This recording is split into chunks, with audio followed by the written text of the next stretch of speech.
Adeyemi Barcelona'nın oyuncusudur və hər birinizi təbrik edirəm və mənə görə bu transfer çox bomba transferdir. Axır ki Deku başını işlətdi və nəsə belə iş görməyə başladı. Adeyemini 22 plus 7 milyon avroya transfer etmək əla, super bomba işdir. Manchester United Rashford'a görə 30 milyon istəyirdi. Rashford indi o deyil də Murat, yəni belədir. Bəli, ötən mövsüm Barça üçün nələrsə elədi. Onun əməyini aşağılamaq olmaz, amma o deyil. Və bu qiymətə 24 yaşlı, potensiallı, sürətli, texnikalı, ayağında top saxlaya bilən hücumçu almaq, daha doğrusu winger almaq idealdır, ideal. Bəli, Adeyemi Mbappe deyil, Adeyemi nə bilim, Olise deyil, amma belə deyim, o hələ də məncə öz məşqçisini tapmayıb.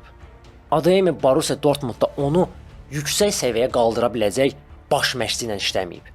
Və mən belə düşünürəm ki, Adeyemi biraz Borussia Dortmundda çox qaldı. Adeyemi biraz tez getməli idi Borussia Dortmunddan. O komanda onun üçün deyil. Adeyemi məncə İngiltərəyə gedə bilərdi və yaxud da İspaniyaya gələ bilərdi və gəldi. Və mənim ona ümidlərim böyüdü. İnanıram ki, Adeyemi Barsada nələrsə edəcək.